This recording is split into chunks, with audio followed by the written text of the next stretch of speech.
Heists are both extremely cool and notoriously difficult to pull off. And that's true whether you're the gang of criminals trying to do it, or a writer trying to make it happen in the first place. There's a lot of moving parts, from complex security and traps and dangerous MacGuffins that might be as harmful to the people trying to steal it as to the people holding on to it in the first place. There are a lot of challenges to try and overcome, but if you can manage to defy the odds and pull off the impossible job, it feels incredible. Now that is a challenge for the latest D&D book to come out. I'm JR from Bowles, and this is Keys from the Golden Vault.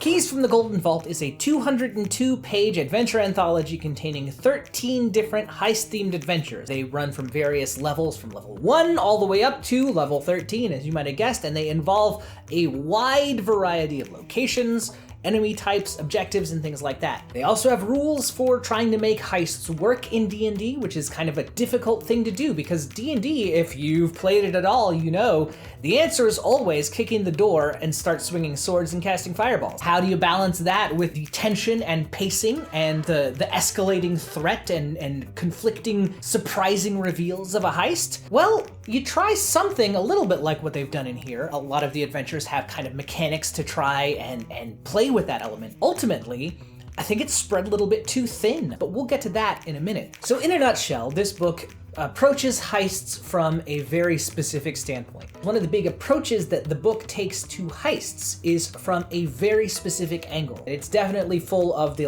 pop culture influences that this book wears on its sleeve. Players get a magical music box. When a mission comes along, they're delivered a golden key. When they put that key in the music box and open it up, they get the info on their dangerous mission, should they choose to accept it, and then the message self-destructs. Well, the key self-destructs, but not the music box. The DM has some tools that they can use, like Rival Crew, which is really cool. They talk about how to build adventurers that might be either opposing the characters or trying to accomplish the same objective, but for different people. It's one of those things that I think DMs can really dig into as they're planning out their adventures and figuring out, yeah, these are some of the other heist complications. And then they talk about moving the MacGuffin. Whatever it is, it's not really important. What is important is that other people want it. A lot of the work in making heists work for D&D is done by the individual adventures themselves. But I think one of the best places to see how the concept of running a heist works is by looking at a heist in action. In one of the first adventures, Prisoner 13, which is a 4th level adventure, I do believe, players are tasked with infiltrating. Hi, I'm JR from Bowles. Has this ever happened to you? You're watching a video and all of a sudden, without warning, the reviewer who's talking about a book that you're excited about reading, all of a sudden spoils it for you.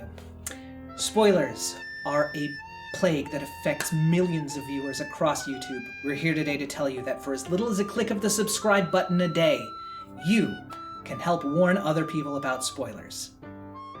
Hey, are you tired of your videos being interrupted? Me too! Let's get back to the main one. Alright, fine.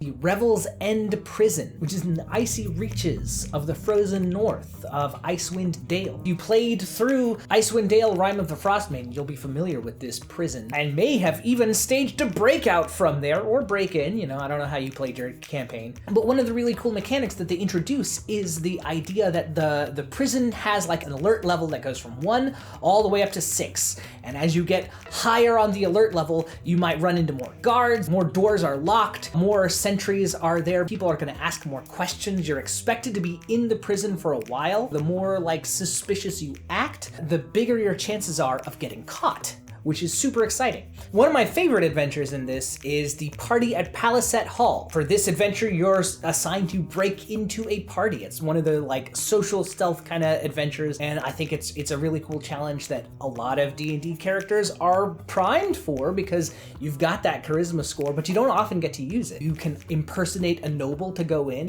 trying to schmooze your way past the guards. Once you get into the party, you still have to actually find the magical item that you're there to steal. It's very much a, once you get in, you've got to kind of figure it out from there. You're there to steal an extremely cool magic item, which is called the Shard Solitaire. It is the most D&D magic item that there possibly could be. It sounds like an urban legend, and I just want to go off on a tangent here for a second, Matt, just so you know. A Shard Solitaire is a magical gem that is created when a bag of holding was put into a portable hole. We all know what happens. You put a bag of holding in a portable hole, it explodes, it creates a rift to the astral plane, or it kills everything, or, you know, it's bad, right? Like, it's a bad time. In this adventure specifically, there were some gems in that bag of holding, and instead of getting outright destroyed, they absorbed some of the magical energy. And so now, in the Shard Solitaire, which in this case is a magical diamond, there's like cool rift magic that you can use to just be like, hey, you're gone, and it's really fun. But it really is, it's some like head of Vecna kind of stuff, you know? Like, there's no way this should work. And then the book is like, actually, you totally can just put some gems in that bag of holding. Like, there's all kinds of different gems that are Shard Solitaires.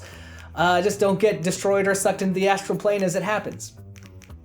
Magic is weird. Magic is weird. There's also Fire and Dust. I mean, this is very much like a how does D&D handle a heist kind of a thing at its best, because you are breaking into the fortress of an evil cult that has the Book of Vile Darkness, and you're trying to take that book from them to prevent them from making an army of Dracoliches ruling the world, right? Like, it is a 13th level adventure, it's high stakes, there's a lot of high level monsters and fun magic stuff involved. However, here is also where we start to see just a little bit of the cracks. There's almost too much in one location. It feels like there's a lot crammed into one adventure. I think that's even better exemplified in the affair on the Concordant Express. It's basically, as you might have guessed from the name, an homage to, let's say, The Murder on the Orient Express, classic Agatha Christie murder mystery novel. In addition to the heist that you're there to accomplish, there is in fact a murder mystery. And not only is there a murder mystery, there's a mind flayer detective who's there to help try and solve it,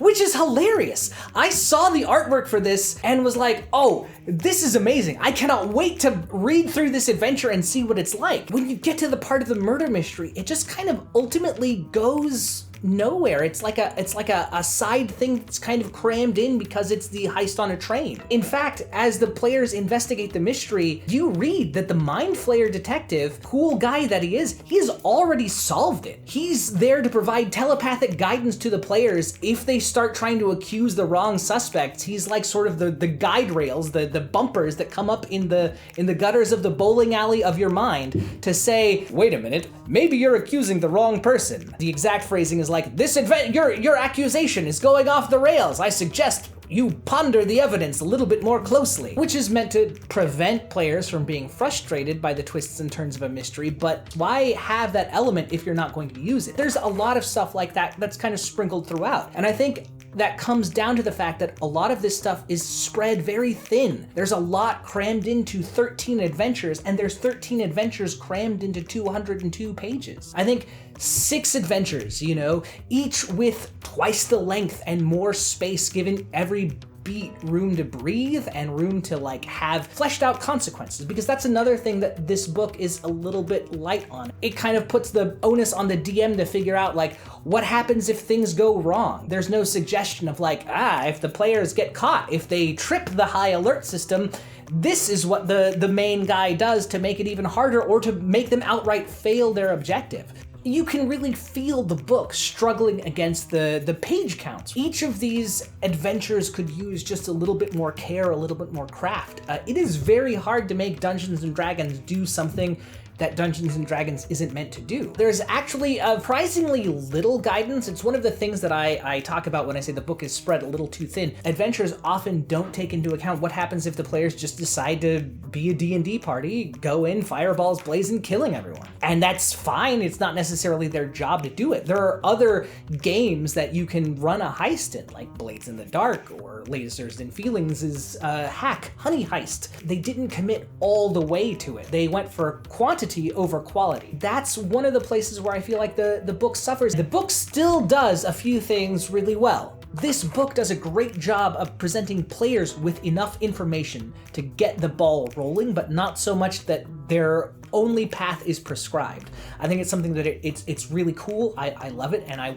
want more D&D adventures to do this. They give player versions of the maps that the DM has access to for pretty much all of them. When you're doing a heist, a big part of the genre is the scene where everyone's sitting around a table, you know, and the camera's like slowly turning in a circle as everyone kind of nods their heads or eats some junk food or puts on sunglasses and says what it is that they're going to do as they come up with the next thing. Looking at the player maps, you'll find things like guard routes, you'll find things like suspected locations of the thing that you're trying to steal. I think it does a really great job of illustrating how you as a DM can make your players more active, more invested, and more immersed in the game. The adventures themselves are wonderfully diverse. You would think when the overall theme is go here, steal thing, that you would quickly run out of gas on that, but each adventure feels wildly different from the others. Sometimes you're there to break in and put something back. And all that to say, there's a lot of imagination on display here in this book. There's a lot of creativity. The writers and designers have worked very hard. And also,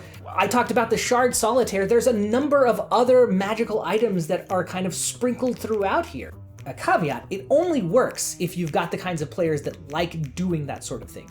A lot of players out there just sort of want to ride the ride. They want to follow the rails from one plot point to the next as they, you know, kill whoever they need to do to advance the story, which is a totally valid way of playing. Those kinds of players might be a little bit frustrated by how much more the game expects them to do. There's a lot of cool, fun stuff to play around with. It's definitely a DM-focused book. Your group is the kind of group that wants a lot more like fun, fast-paced action. You want something a little bit more proactive for your players. Keys from the Golden Vault is definitely worth checking out.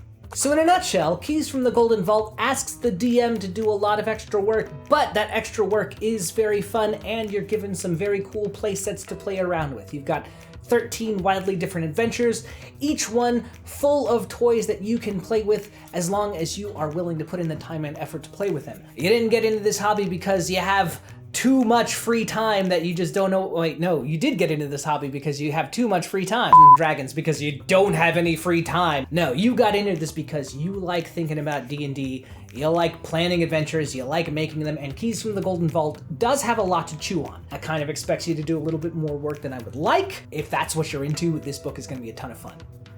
So that's Keys to the... So that's Keys from the Golden Vault. We are always excited to cover the latest D&D and tabletop gaming news, so if you want to stay up to date on what's happening in the tabletop world, be sure and click that subscribe button. If you like this video, be sure and check out our D&D playlist right here. You'll find something in there that'll please you, and I'll see you next time. I'm JR from Bowls. Goodbye. I hated that. I hated it too. I hated it too. I mean, it was all good except for about pleasing our viewers. Yeah.